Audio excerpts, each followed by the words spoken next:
Good afternoon, everyone, and welcome to today's update on COVID-19 in New Brunswick. Bonjour tout le monde et bienvenue à cette mise à jour sur le COVID-19 au Nouveau-Brunswick. Les porte-parole aujourd'hui sont le médecin hygiéniste en chef, le Dr. Jennifer Russell, et l'honorable Dorothy Shephard, ministre de la Santé. Speaking on behalf of the province today, Dr. Jennifer Russell, the Chief Medical Officer of Health, and the Honorable Dorothy Shephard, Minister of Health. Dr. Russell.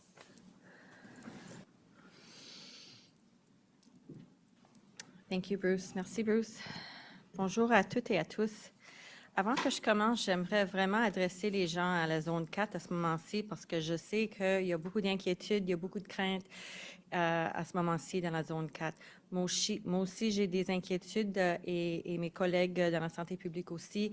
Alors, c'est pour ça qu'on essaie de diriger tous nos efforts pour faire certain qu'on nous assure que toutes les choses qu'on devrait faire à la zone 4, on les fait. On va expliquer beaucoup de la situation aujourd'hui et pour vraiment donner un portrait de ce qui se passe à ce moment-ci. J'ai eu des réunions avec le cabinet COVID-19, le cabinet et aussi le leadership dans la zone 4 ce matin. Alors, pour vraiment essayer de expliquer la situation et ce qu'on devrait tous faire comme collectivité pour nous protéger à ce moment-ci. Le Nouveau-Brunswick est arrivé à une croisée de chemin dans sa lutte contre la pandémie de COVID-19. Les 3 V sont vaccins, variants et vigilance détermineront le dénouement de cette histoire. Nous avons accéléré notre campagne d'immunisation et les résultats sont encourageants. Au cours de la fin de semaine de Pâques, nous avons franchi une étape importante en dépassant le cap des 100 000 personnes au Nouveau-Brunswick ayant reçu un vaccin contre la COVID-19. En date d'hier, 121 468 citoyens du Nouveau-Brunswick avaient reçu au moins une dose du vaccin contre le COVID-19. Au cours des 7 derniers jours, nous avons vacciné 33 078 personnes, soit une moyenne de 4 700 vaccins par jour. À l'heure actuelle, 18,4% de notre population adulte est au moins partiellement protégée contre le virus.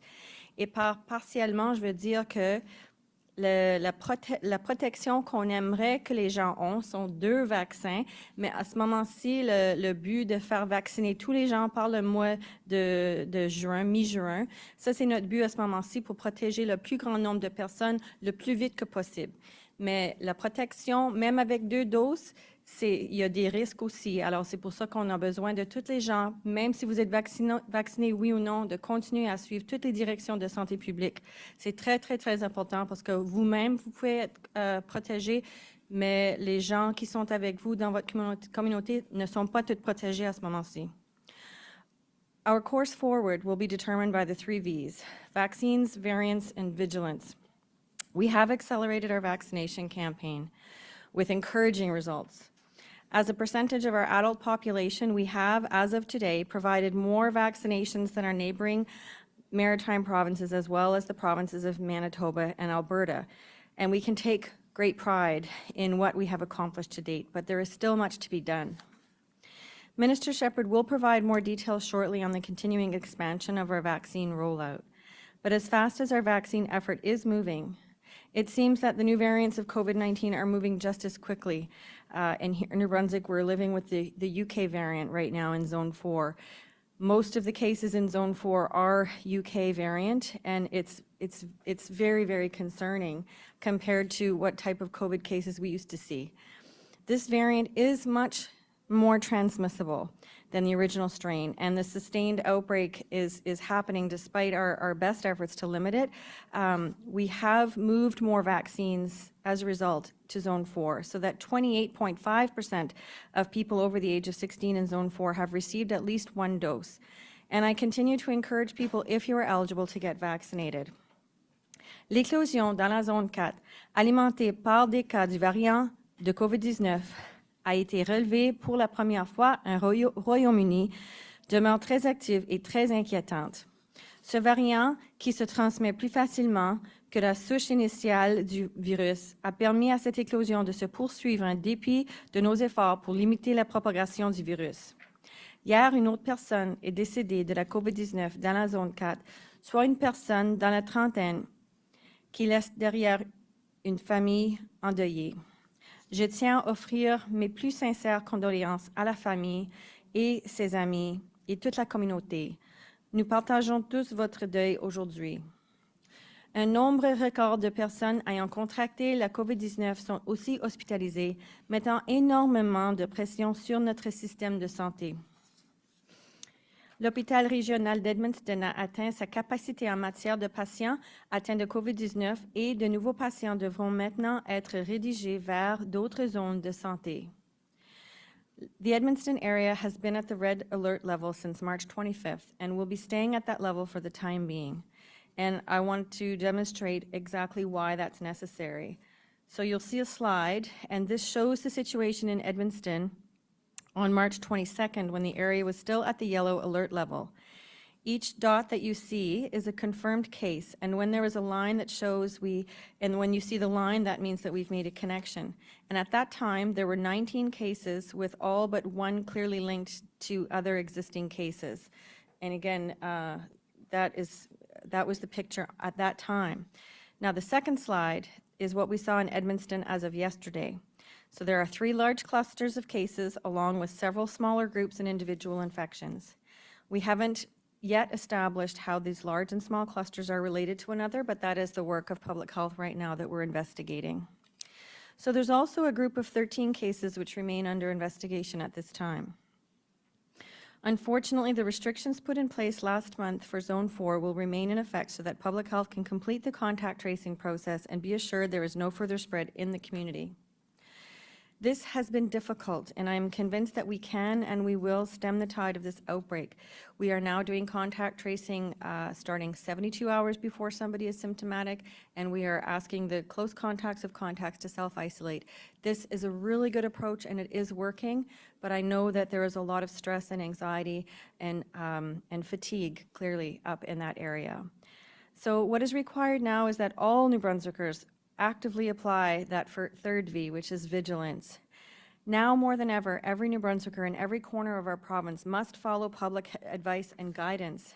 Everyone must continue to wear a mask, maintain physical distance from others, and stay at home when they feel unwell.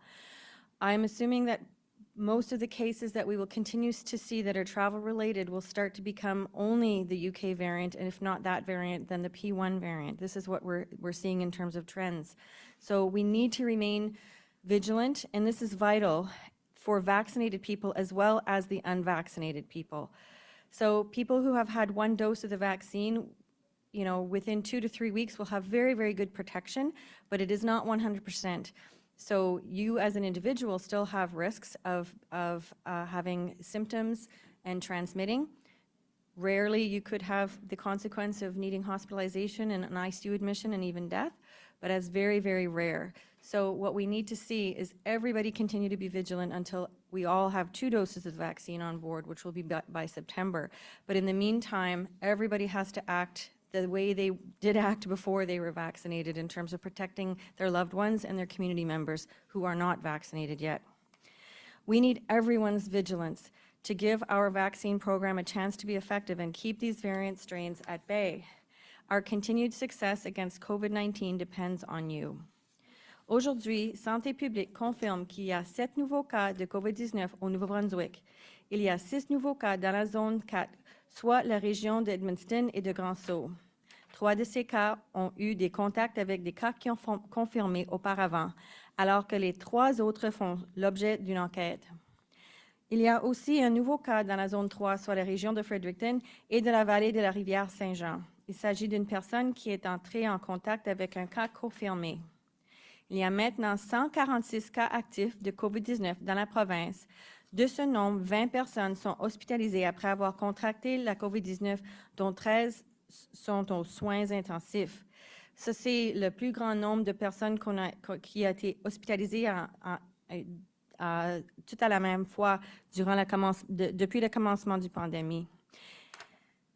il s'agit du plus grand nombre d'hospitalisations et de patients aux soins intensifs en raison de la COVID-19 depuis le début de cette pandémie. Et je vous prie de garder dans vos pensées ces concitoyens du Nouveau-Brunswick qui vivent présentement des moments difficiles.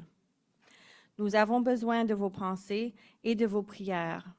Elles sont toujours les bienvenues. Today, Public Health has confirmed 7 new cases of COVID-19 in New Brunswick. In Zone 4, which is the Edmondson Grand Falls area, there are 6 new cases. 3 of these are identified as contacts of previous cases, and 3 are under investigation. There is also 1 new case in Zone 3, which is the Fredericton and St. John River Valley. This is a contact of an existing case. There are now 146 active cases of COVID-19 in the province, and this includes 20 individuals now in hospital, of whom 13 are under intensive care.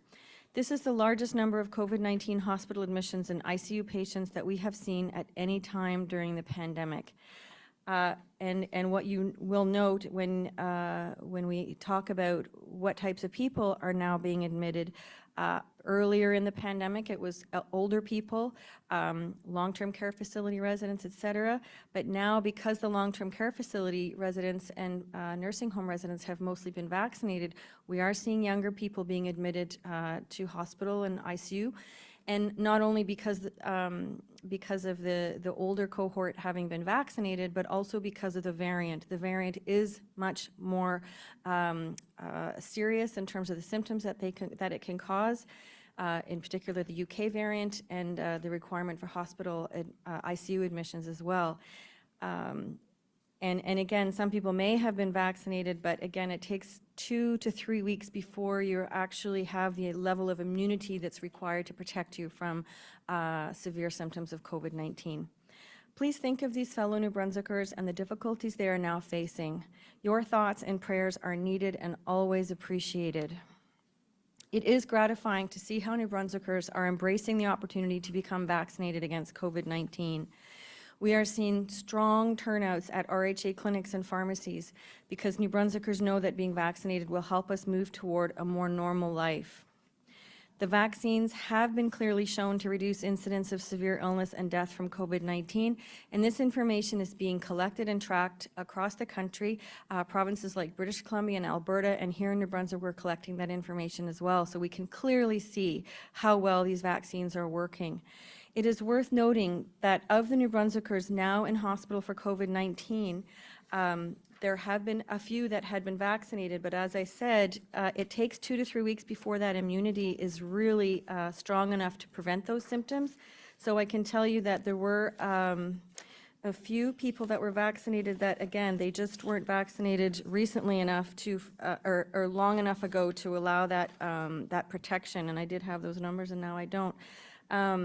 But again, it is very telling that, that again, the longer time frame after you get vaccinated, then you will see those risks of needing hospitalization go down if you do get infected with COVID-19. So those who have been vaccinated are at a lower risk of hospitalization, but the risk is not zero. And even after getting 2 doses, it won't be zero. So we have to really live with the idea that we are reducing the risk of hospital admission, serious outcomes, ICU admissions, and deaths. We are tracking infections that occur among those who have been vaccinated, and we have found that most of the cases are mild or asymptomatic, but the risk of infection will remain until the majority of New Brunswickers have been fully vaccinated. I am particularly pleased by the success of clinics that are being organized by pharmacies and that will provide the AstraZeneca vaccine to New Brunswickers over the age of 55. When we are required by circumstances to shift our strategy for AstraZeneca, we did put out word to our partners in the pharmacy business, and their response has been quite overwhelming and positive. Spreading the word in their communities, 132 pharmacies across the province have been recruiting recipients for 24,100 doses of the AstraZeneca vaccine, which are being delivered to some pharmacies. If you are over the age of 55, you can contact a participating pharmacy to book an appointment for your shot, though I understand these are going fast. So I do want to take this opportunity to thank pharmacists here in New Brunswick for their enthusiastic participation in this effort, and it shows how much we can accomplish when we all work together. We also have had many physicians step forward to offer to help with different types of clinics, and we appreciate this, including those who are coming out of retirement to help. This spirit of innovation and collaboration fostered by the pandemic has been harnessed in other ways as well. So during the first wave of the pandemic, we introduced My Health NB, which is a secure web portal where New Brunswickers can quickly and securely obtain the results for their COVID-19 tests. And with the support of Canada Health Infoway, a federal agency, the My Health NB program is being expanded to give New Brunswickers secure access to testing documentation. Tous les citoyens admissibles du Nouveau-Brunswick qui ont une carte d'assurance maladie ou une carte de santé fédérale pourront avoir accès à leurs résultats à un test de dépistage de COVID-19 et les faire imprimer par l'intermédiaire du site Ma Santé Nouveau-Brunswick. Il sera ainsi possible de se procurer une preuve d'un résultat négatif à un test de dépistage de la COVID-19 requise pour un voyage ou pour toute autre raison. All eligible New Brunswickers with a Medicare card or federal health card will now be able to access and print COVID-19 test results through My Health NB. This will provide proof of a negative COVID-19 test result as required for travel or other purposes. They say that necessity is the mother of invention, and this pandemic has spurred creative ways like My Health NB to improve service delivery to New Brunswickers. These innovations will be with us long after the pandemic is over. We are now into April and spring has finally arrived in New Brunswick. It has been a very difficult winter for many of us, but nicer days and better days now lie ahead. With warmer temperatures and longer daylight hours, we can all get outside and enjoy the fresh air by ourselves or with our close contacts. A walk in the woods or along a trail on a spring day has many benefits for mind, body, and soul. And this is a critical point in our pandemic journey. In the weeks ahead, we must all remain strong, vigilant, and patient. After a year of COVID-19, it may seem that our store in these qualities has been depleted. But if we look deep within ourselves, I'm certain that we can all find that hidden reserve which will enable us to carry on. So please look after yourselves and look after each other. Le fil d'arrivée est juste de l'autre côté de l'horizon. Avec de la force et de la patience, nous y arriverons. Thank you very much.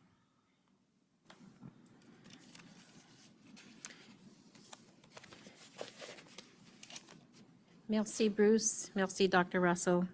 Good afternoon. Bonjour. Yesterday, we learned that another New Brunswicker has died as a result of COVID-19. Hearing this news has not gotten any easier as this pandemic has gone on, and nor should it. As well, the fact that this person is under 40 is a reminder of the impact of COVID and that it does not discriminate. Each person lost to this virus is painful for those who knew them and loved them. Our thoughts and prayers are with the person's family and friends as they grieve their loss today and in the days to come. Since the beginning of the pandemic, we have made it a priority to remain flexible. When we receive new information or when situations have changed, we have acted quickly and decisively to ensure that we are able to respond in a very timely manner. The same has been true for our vaccination rollout plan. We must be able to make adjustments to our plan based on updated guidance and the supply of vaccine that is available to us. Our goals have always been to keep New Brunswickers healthy and safe, and that goal has not changed. I know that at times it can feel like the advice is changing quickly, and that can be both concerning and confusing. That is why Public Health continues to work closely with health experts from across the country to ensure we are operating with the most up-to-date information available. Based on the recent advice from Public Health, Cabinet, and the All-Party Cabinet Committee on COVID-19, we've accepted the recommendation that we adjust Stage 2 of the New Brunswick's vaccine rollout plan.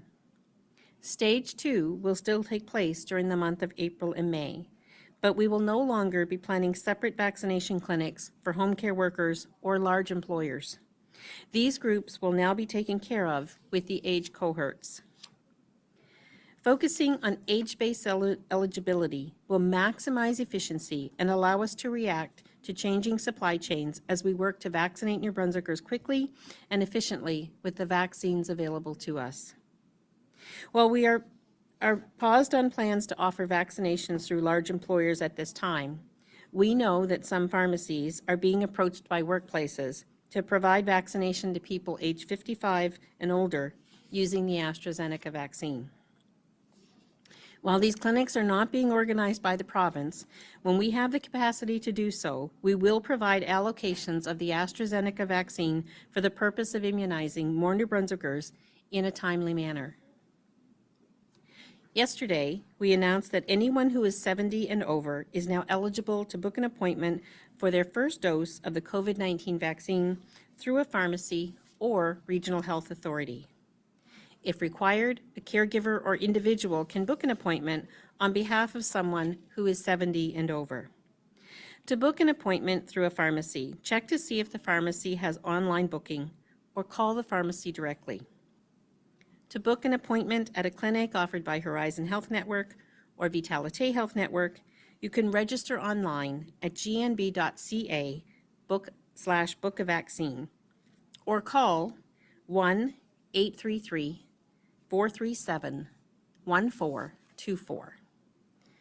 Please only call that phone number to book an appointment at a regional health authority clinic. It is not an information line. Beginning today, rotational workers, regular cross-border commuters, and truck drivers may now schedule an appointment to receive their first dose of the COVID-19 vaccine through a regional health authority clinic. Previously, this group was eligible to book an appointment by contacting a pharmacy, and they may continue to do so if they wish. The regional health authorities have the capacity to take on additional appointments, so we are providing this option to make sure everyone who is eligible to receive the vaccine has the opportunity to be vaccinated in a timely manner. I want to remind everyone that it is important to schedule your appointments in advance, whether they are through a pharmacy or a clinic offered by Horizon or Vitalite Health Networks. Pharmacy and clinics know in advance how much of the vaccine they will receive and book appointments accordingly to ensure that all the vaccine is administered. Because of the need to plan in advance, it could take a week or two for you to get an appointment. Please keep this in mind when you are contacting a pharmacy or a clinic.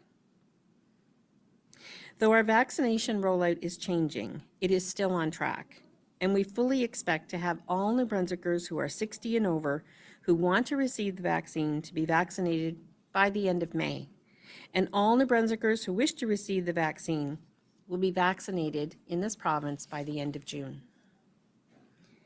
We appreciate your continued understanding and patience as we move forward.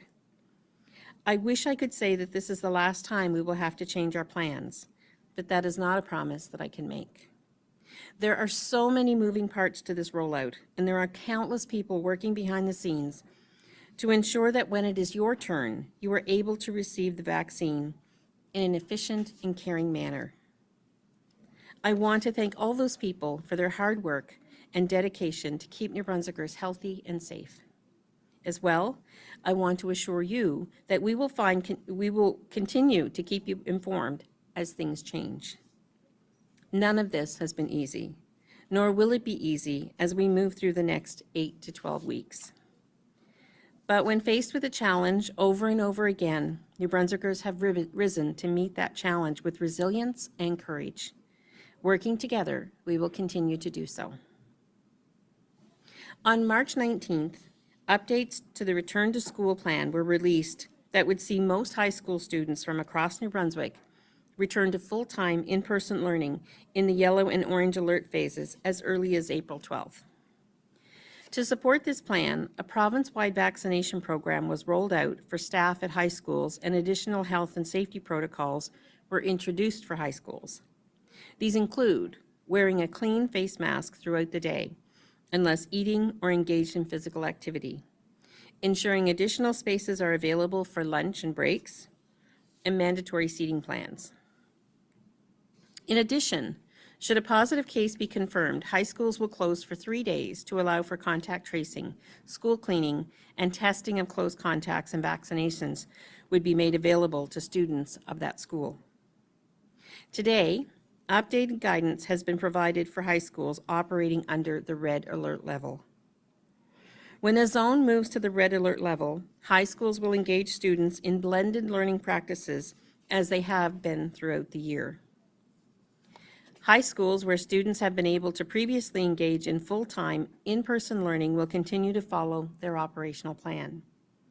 As such, all high schools currently following red level protocols in Zone 4 will continue to engage in the blended learning model until the zone moves to orange or yellow. The full guidelines for the return to school plan are available on the Department of Education and Early Childhood Development's website.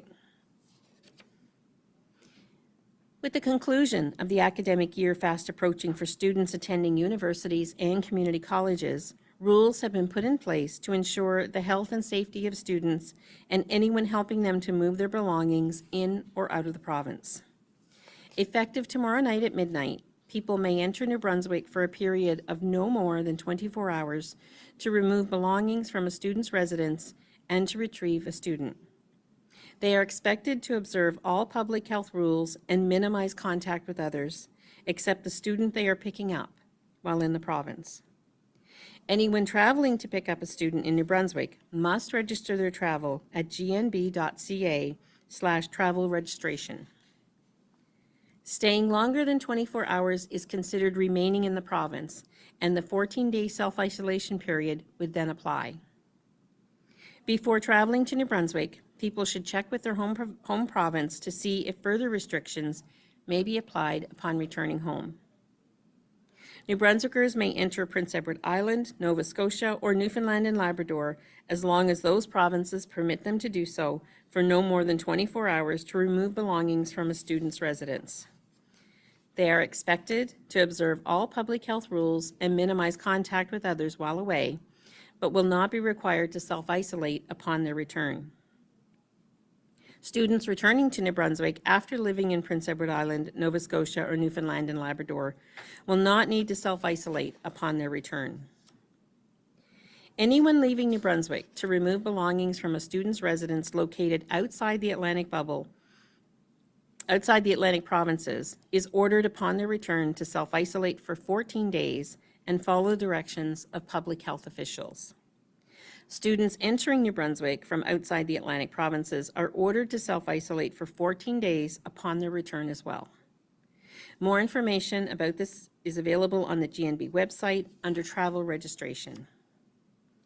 Before I close today, I want to draw your attention to the yellow daffodil pins we are all wearing.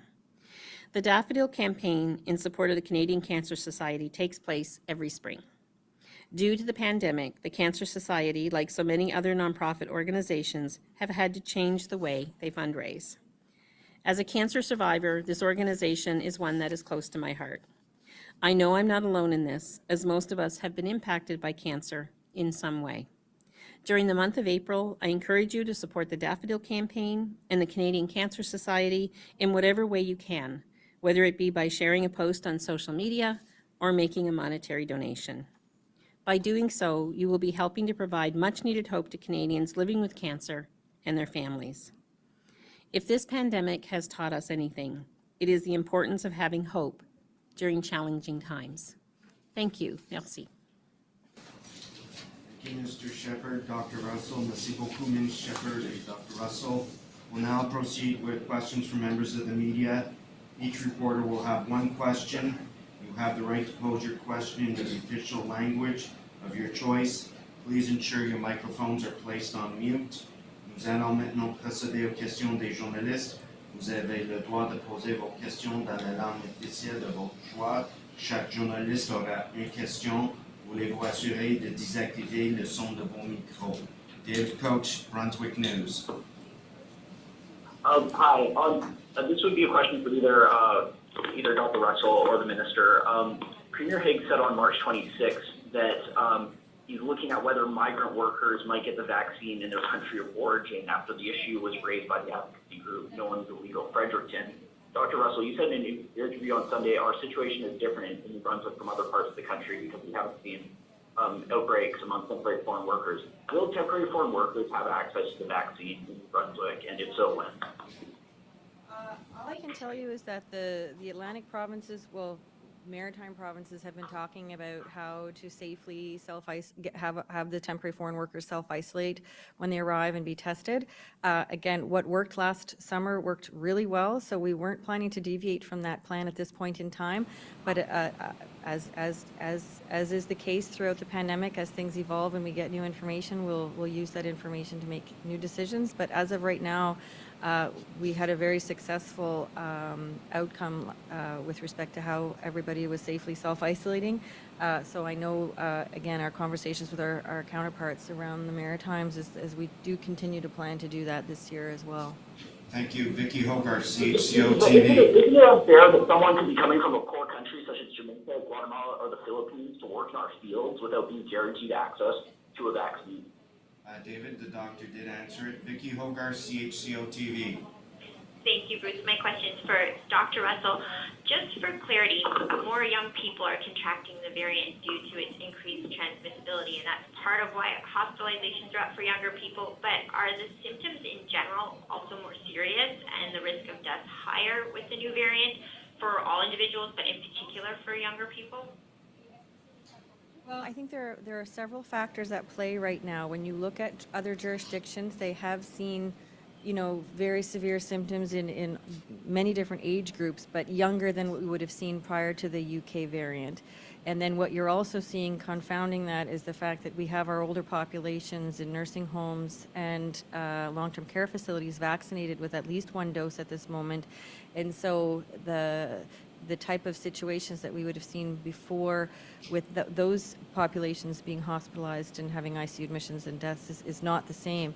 But overall, the UK variant as well as the P1 variant are more transmissible by somewhere around 30 to 40% or up to 70% depending on what data you're looking at.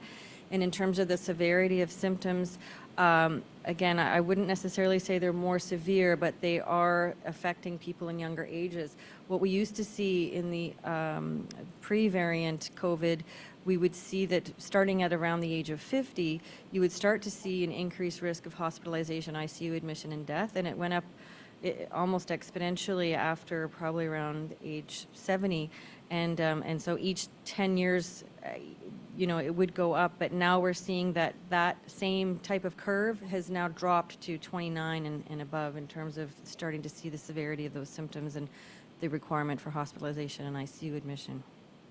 Thank you. Jean-Philippe Hugues, Radio-Canada. Oui, bonjour. Ma question est pour Dr. Jennifer Russell. Donc, le réseau Santé Vitalité partage ses rapports au sujet des places aux soins intensifs à l'hôpital d'Edmonton. Les transferts se font maintenant vers l'hôpital Chalmers de Fredericton. Combien de patients de plus l'hôpital Chalmers de Fredericton peut-il recevoir? Et si les soins intensifs là-bas devenaient complets, c'est quoi le plan ensuite? Je vais commencer, puis après, je vais laisser le ministre Shephard répondre. Je sais que cette fin de semaine, les réseaux et le département de santé et aussi Ambulance Nouveau-Brunswick et Extramural ont eu des rencontres pour discuter le plan pour les transferts des patients de COVID-19 pour s'assurer que la capacité sera là au fur et à mesure qu'il y a d'autres patients qui ont besoin. Notre but, c'est de minimiser les risques. À ce moment-ci, on aimerait voir une diminution des nombres de cas et on commence à voir ça dans la zone 4, mais il y a encore des cas actifs et ça veut dire que n'importe quand, les cas actifs peuvent développer des symptômes plus sérieux. Alors, ils sont préparés pour cet événement, mais je ne sais pas exactement le nombre de lits et la capacité et à quel endroit ils vont envoyer des patients après ça. I I will just add that, the Dr. Everett Chalmers Hospital in Fredericton has capacity to help with some overflow. And so it's very important that we utilize our resources where they are. We have a provincial healthcare system and provincial hospital network. And so we will work in tandem with our partners in whether it be Fredericton, St. John, to ensure that we're meeting the demands that are put upon it. And operational plans are in place. The RHAs are doing an exceptional job of working together along with Ambulance New Brunswick and Extramural to ensure that we're able to meet that demand. Thank you. Andrew Watt, Brunswick News. Hi, my question's for the Minister. Minister, the New Brunswick Teachers Federation came out yesterday and said, RED should mean learning at home. Have you consulted with the teachers, and what kind of reaction? I'd like to just understand the thinking behind the blended learning model versus going fully online until you've gotten this UK variant outbreak under control. So on a daily basis, the Public Health and Department of Health staff are in touch with EECD to talk about operational plans. And I think we've shown throughout this pandemic that EECD has been very nimble in reacting to any kind of outbreak or a diagnosis of a student or staff member at a school. And those high protocols will remain in place. We did make the shift to ensuring that if a school was in a red zone, they would continue at the high school level to operate with optional or intermittent days of students attending school to provide that little extra guidance throughout that time.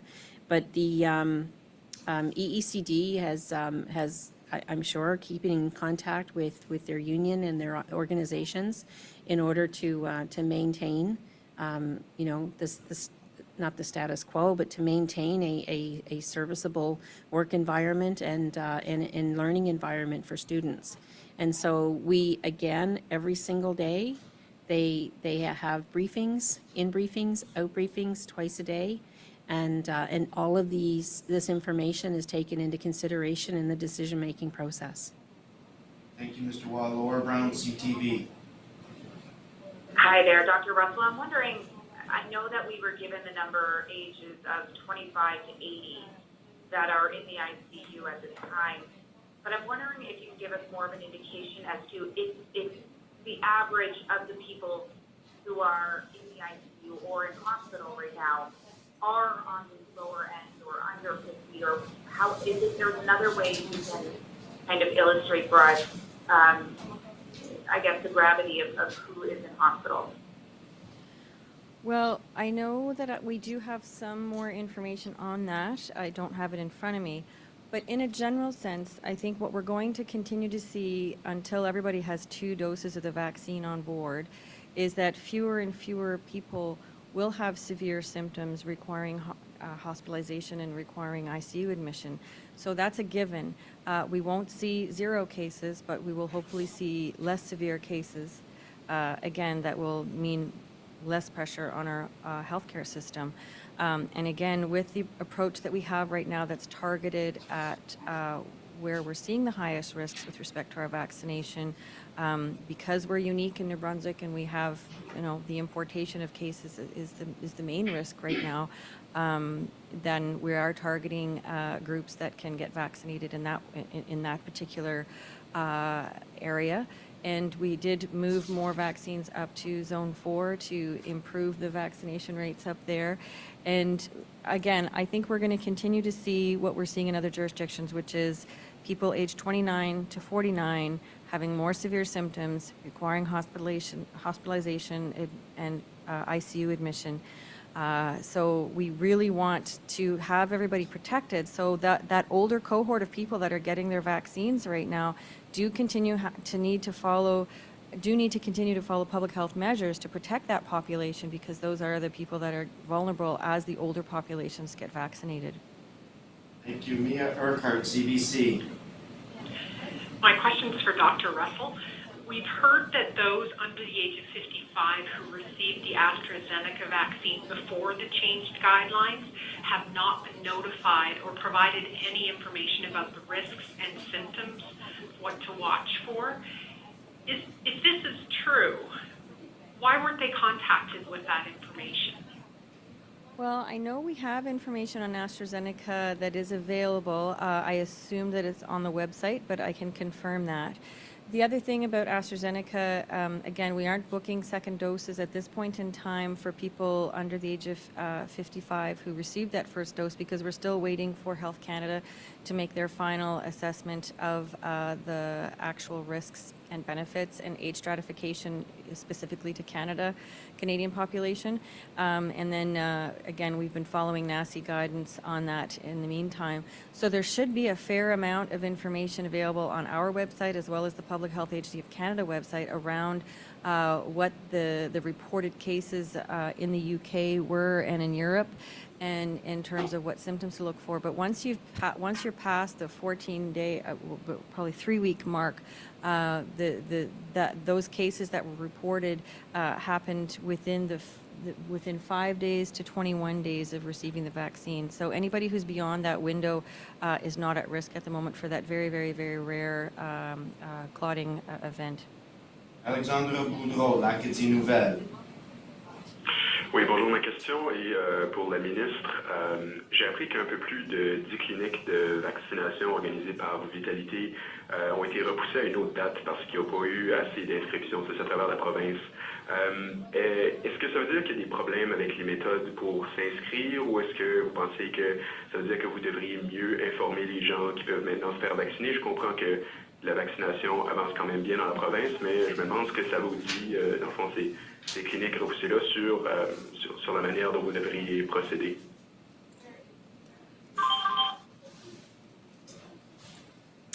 So we've had over the last couple of weeks some Moderna shipments that were not arriving in the time frame that we were expecting, and so clinics that were booked did have to be postponed. We also, I'm not sure if these are related to the specific clinics you're talking about. We also had a glitch online that with the online registration, and that's been repaired as well. Travis Fortnum, Global TV. Hi there. My question is perhaps best answered by the minister. I was just wondering if we have numbers of how many doses of any of the vaccines have had to be discarded, either because appointments were no-showed or because the doses themselves were mishandled. I don't know of any doses that were mishandled, and with regards to any doses wasted, it is extremely low. I'm sorry, I don't have the exact number. We will check on that for you, but I'm understanding that it's an extremely low number. Pharmacists have backup lists and backup lists and backup lists, as do the RHA clinics, to ensure that we do not waste dosages. Thank you. Marie-Ève Arsenault, Radio-Canada. Oui, bonjour. Ma question est pour quiconque peut y répondre. Les pharmaciens disent avoir reçu un mémo de la santé publique mardi de la semaine dernière les informant d'une réduction des livraisons de vaccins.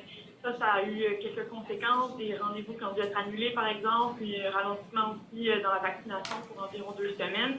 Quelles sont les raisons de ces réductions de livraison? So I'm going to take that. As you can imagine, this is a global effort. And so I think Moderna comes out of Europe, and there have just been a couple of delays that we've had to deal with. We've had Moderna shipments that have not shown up at the times that we had planned for, which is one of the reasons that we try not to plan appointments at clinics until we have a confirmation of the shipment. But as you can appreciate, this is a very quickly evolving situation. In fact, when you think about it, we're planning on having our entire province vaccinated by the end of June. And so you can imagine that when there is a hiccup in the delivery of vaccine, it may create some difficulties. But the pharmacy and the regional health authorities are doing a great job in getting the vaccine that we have into the arms, and we're very appreciative. Lindsay Armstrong, All Nova Scotia. Thank you. I'm wondering what percentage of the current active cases are variants, and I'm wondering about the timeline and how long it takes for these tests to be identified as variants if they're going away or if this identification is happening locally. And a question for the Chief Clinical Officer. So most of the cases in Zone 4 are the UK variant. We actually have the ability at our lab in Moncton at the Georges Dumont Hospital to be able to give a proactive, presumptive, thank you, a presumptive positive for a variant of concern at this moment in time, which is really great because when we send it to NML, it takes about a week to get that confirmation. But because we can give those preliminary results, the presumptive result, then we can get a turnaround time much more quickly, I'm assuming within 24 to 48 hours. And we have 119 cases of the active cases that are confirmed to be the UK variant or presumptive. Bobby Jean McKinnon, CBC. Yes, thank you. My question is for Dr. Russell. We've heard a man in southern New Brunswick is being treated for a blood clot after getting the AstraZeneca vaccine, which we understand would be the first time this happened in Canada. Can you confirm, and what is his condition? I can't confirm that because I haven't received that information. Simon Delatte, l'Acadie Nouvelle. Oui, une question pour la docteure Russell. J'aimerais savoir si la santé publique considère accélérer la vaccination pour la zone 4, par exemple en envoyant plus de doses ou en réduisant l'âge pour cette région spécifiquement, étant donné la situation actuelle. Est-ce que vous va accélérer la vaccination dans cette région? On a déjà accéléré le programme de vaccination dans la zone 4. Il y a 28% de la population sont vaccinés dans cette zone. Ça, c'est plus haut que le restant de la province à ce moment-ci. Et c'est vraiment notre réponse aux éclosions avec le variant du Royaume-Uni. Alors, on va continuer à diriger des efforts pour terminer l'éclosion à ce moment-ci et en même temps faire certaine que les gens dans cette zone continuent à suivre les directives de santé publique. Tim Roselle, Global TV. Hi, thank you, Bruce. My question is for Dr. Russell. Dr. Russell, with the death of the individual over the last few days who was in his 30s, how concerning is this for public health and for officials dealing with this with this situation, because we haven't seen someone in that age range succumb to symptoms to this point. So it's always been an older person. You certainly don't want to see anyone pass, but when it's someone who's who's in that younger age range, and when we're seeing more severe symptoms for people who are getting the variant, how concerning is this for people that are within that age range? How should people in those age ranges be reacting to this? Well, again, we've gotten so much information from other jurisdictions that we have been basing our messaging and our approach to how we react and respond to outbreaks of the variant as a result of that. So we've known for a while now and have been trying to message for a while that the UK variant does affect younger people with more severe symptoms and needing hospitalization, ICU admission, and can result in death. So, prior to the UK variant arriving, most of our deaths occurred in people 70 and above. I think there were only 6 cases out of the total number of deaths prior to that had been below the age of 70. And so this recent death of an individual between the ages of 30 to 39 is very, very sad. And we are very concerned about the fact that we don't want anybody else in that age group to suffer from serious outcomes of COVID-19. We are in a race against time right now with respect to the vaccine rollout, and we have known all along that this is going to be the most critical time during the pandemic, which is not ideal because this is the time when people are tired. The spring is coming. They want to get outside. They want to be with their family members and their friends. It's very, very difficult at this time to try to see the finish line and getting that one dose of COVID-19 vaccine into the arms of all people in New Brunswick who want to have it by mid-June. So between now and mid-June, I do expect to see more cases of this variant, and I do expect to see cases of the P1 variant in our province. I don't want to see any more bad outcomes, but again, we are doing everything we can with respect to our border measures and our restrictions on traveling. We are trying to do everything we can with the limited supply of doses of the vaccine that we do have. So that is why we need the entire province to work together right now to protect our entire population. We did manage to protect the most vulnerable in nursing homes and long-term care facilities, but there are vulnerable populations now as a result of the variant and as a result of not having all the people that we want vaccinated at this point. Thank you. Michel Corriveau, Radio-Canada. Bonjour, merci Bruce. C'est une question pour Dr. Russell. Alors, Dr. Russell, il y a des parents et des associations de jeunes qui ont fait part publiquement de leur crainte face au retour à l'école la semaine prochaine. Et semble-t-il, même le ministre de l'Éducation, Dominique Carbet.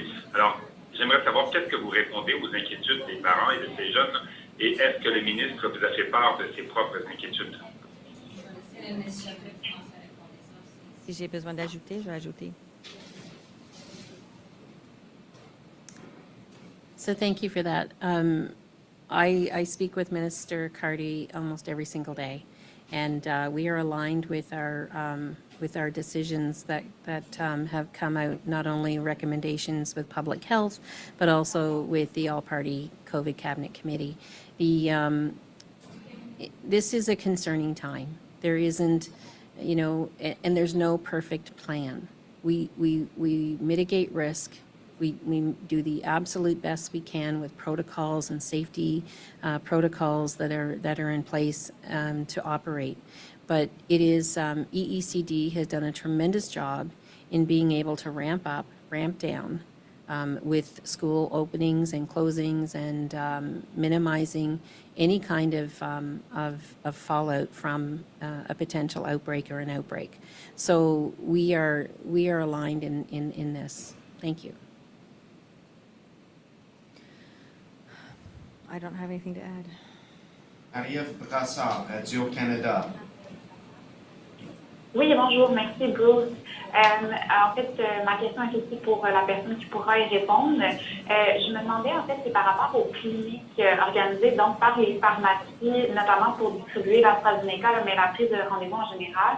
Donc aujourd'hui, vous dites que les personnes, en fait, que le public doit appeler dans les pharmacies pour prendre rendez-vous, mais il y a plusieurs pharmaciens qui sont débordés par ces appels-là puis qui se plaignent du nombre d'appels et du personnel qu'ils doivent consacrer à gérer ces appels-là et qui répondent plutôt au public d'attendre et que ce soit eux, en fait, qui les rappellent. Donc, c'est assez différent d'une pharmacie à l'autre.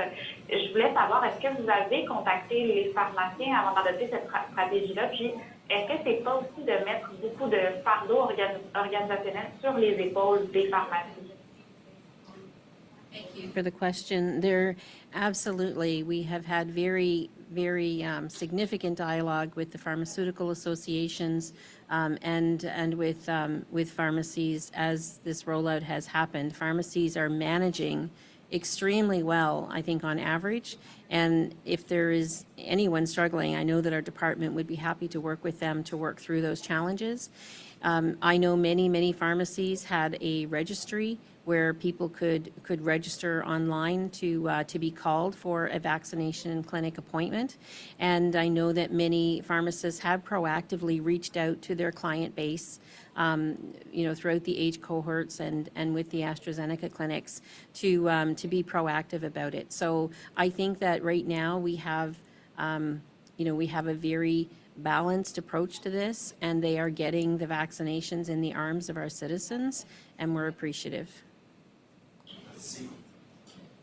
Tom Bateman, Brunswick News. Thank you, Bruce. Good afternoon, everyone. I was speaking this morning to a woman from Amherst has been told that she's not allowed to attend a visitation ceremony for her daughter who died suddenly. The ceremony is this coming Saturday in Moncton. She's told the issue is that the family isn't planning a formal funeral, but something similar to a wake that would still comply with the operational plan at a funeral home. She only wants to attend the ceremony and then return directly home to Amherst under rules that seem similar to what an end-of-life compassionate exemption would be, as they're described on the GMB website. Is there any hope for this woman to be allowed to cross the border solely for this visitation? And if there isn't, then can you just describe why the rules must be so rigid, particularly with the low case county, Cumberland County, and the fact, that travel restrictions aren't being reciprocated by Nova Scotia right now for people traveling in that direction, that we seem to be on the cusp of the Atlantic bubble, and that, as you just announced, there's a new exemption for university students. Thank you. These stories are very heartbreaking, and it's not been easy. It's not been easy for the task force that has to make decisions, and we can't speak for any advice that a funeral home may have given anyone. But I can say that we do have individuals who are tasked with looking at all of the information that's proposed and submitted by anyone for travel, and we have a process that's there, and I would hope that we would be doing everything we could within our risk evaluations to accommodate something like that. It's not easy, but I have to defer to that process and just say that we can't respond publicly to individual cases, but we do have compassionate processes, and I would hope that that's being followed properly. Thank you, Mr. Bateman. Thank you, Minister. Yeah, I just wanted to clarify. Bobby Jean McKinnon had a question. I haven't received anything in my inbox about that, but I have asked my staff to look into this, and if I have any more information on that, I will get back to you. And then I know Laura Brown had a question around people vaccinated, et cetera, and I think, sorry, I'm not sure if it was Laura now, with respect to how many people currently hospitalized who've been vaccinated. So there are 3 of the patients who are currently hospitalized who have been immunized more than 14 days prior to the onset of symptoms, and there is 1 person who was immunized less than 14 days prior to symptom onset. Thank you.